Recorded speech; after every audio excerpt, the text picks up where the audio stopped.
지역의 사회서비스원을 설립하면 지역의 현안이라는 게 있기 때문에 1, 2, 3세대를 포괄하게 되는 것 같습니다. 3세대에서는 전적으로 사업주에 대해서 사업주의 마음입니다. 모든 고용이. 그래서 사실은 개인 사업자에 의해서 고용이 천차만별인 거고 어떤 가이드라인도 갖지 않고 있는데요. 저는 이제 그런 그 큰 저수지 안에 좋은 고용의 모델을 하면은 저는 여기 있는 좋은 인력들이 모인다고 생각을 합니다. 그러면 좋은 인력을 확보하고자 하는 다른 데들도 실제로 월급제를 점차적으로 도입을 한다거나 지금 전부 다 시급제인데 월급제를 도입한다거나 이런 흐름이 나타날 수 있다는 생각이 들고요.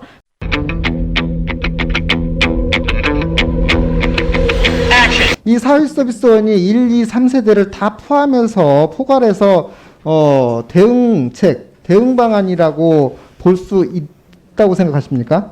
그래서 제가 보기에는 1세대, 2세대, 3세대가 갖고 있는 각각의 고민들이 다 다르기 때문에 이에 맞는 맞춤형 처방이 있어야 된다.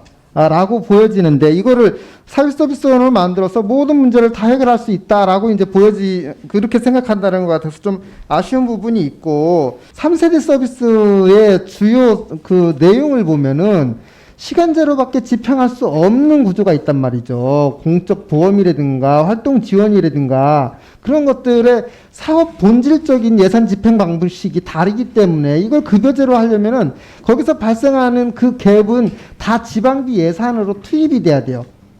다 지방비에서 다 그 보전을 해줘야 됩니다. 이게 가능하다고 생각이 되세요? 그러면은 이 부분을 본질적으로 고치려면은 이 사회보험 제도, 그 다음에 여러 사회서비스 본질적인 부분들을 건드려야지 정책 개선을 통해서 이거를 탈출구를 마련해야지 사회서비스원은 사업 운영 주체를 바꾼다고 해서 이게 바뀔 거라고 생각지는 않거든요.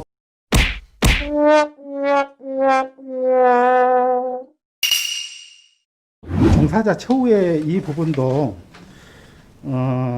어떤 사회서비스원이나 공공 쪽에서 일정 부분 제공하게 되면은 처우 부분은 반드시 민간하고 개인보다 차이가 날 거라고 저는 생각을 합니다.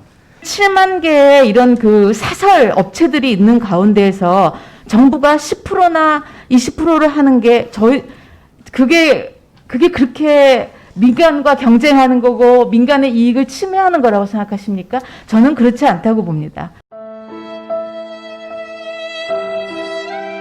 의미 있는 영향력이면 적어도 우리가 3분의 1은 돼야 되지 않아? 이런 얘기를 많이 합니다. 근데 저는 이 얘기를 하는 게 과연 무슨 의미가 있을까? 우리가 과연 10%를 어느 시기 동안 10%를 지금 굉장히 노력해도 저는 5%나 될까 말까 한다는 생각이 듭니다. 그래서 이거는 아무리 강조해도 저는 지나치지가 않다. 이런 입장입니다.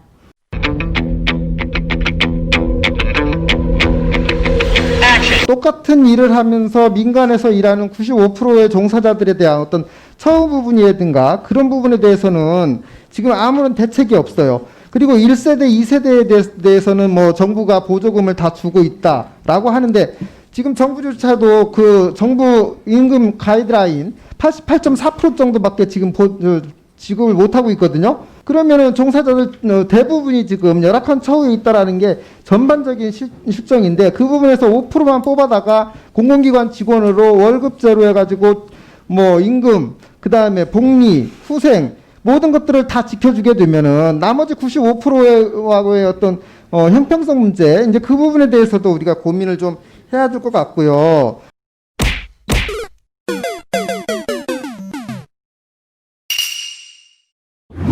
국공립 인프라 확충을 지자체가 하게 되면은 그거를 사회서비스원이라는 공적 운영 주체가 없었을 때는 구청장이 직접 운영을 하거나 임명자한테 직접 발령을 하거나 또 오히려 불공정이라든지 이런 문제들이 발생할 수가 있는 거죠. 제가 얘기하는 어떤 공정한 임명이라든지 그다음에 제대로 된 인사가 될 수 있다고 하는 거는 직접 서비스를 담당하는 시설장, 저는 그 사람들이 훨씬 중요하다고 봅니다. 사회서비스 원장 3년 임기, 5년 임기를 누가 하느냐가 그렇게 중요하다고 보지 않고요.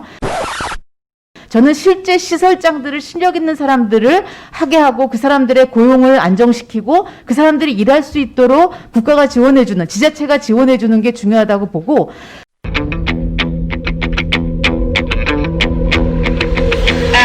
지자체가 직접 운영하는 것보다 사회서비스원을 통해서 운영하는 게 지자체장의 어떤 정치적인 영향력이라든가 그런 걸로부터 좀 자유로울 수 있다.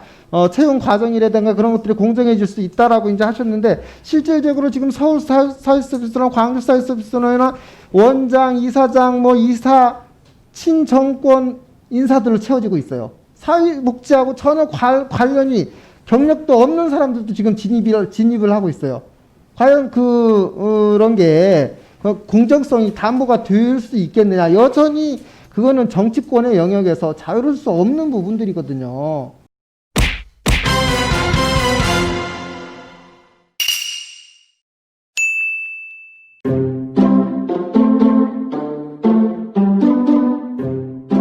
제11조 사업의 우선 위탁에서는 1항에서는 국공립 사회서비스 제공기관 운영, 사회서비스 제공 및 지원 사업을 서비스 내 우선하여 위탁할 수 있다라고 규정하고 있고, 2항에서는 신규 설립 사회서비스 제공기관, 임직원이 금고 이상의 형을 선고받은 기관, 평가 결과 저조한 기관 등에 대해서는 우선 위탁한다라고 규정되어 있습니다. 오히려 어떤 기관이 생김으로써 임명이라든지 이런 것에 대한 절차가 만들어지고 거기에 대한 투명성과 공정성이 만들어진다면 오히려 그게 이제 공식화되고 인사 채용이라든지 이런 부분이 임기라든지 평가라든지 이게 오히려 저는 더 문제를 최소화하는 방식이 아닐까 하는 생각을 합니다.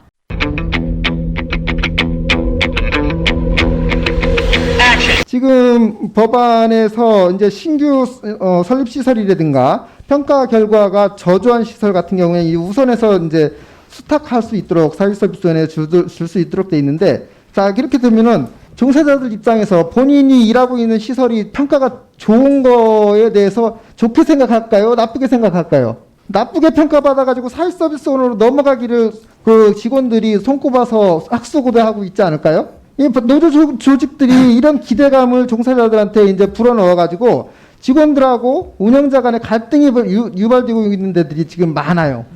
그러다 보니까 지금 종교, 그동안에 우리 그 사회복지의 주축을 이루었던 종교법인들, 종교복지재단들, 그래서 더 이상 사회복지시설 운영 안 하겠다.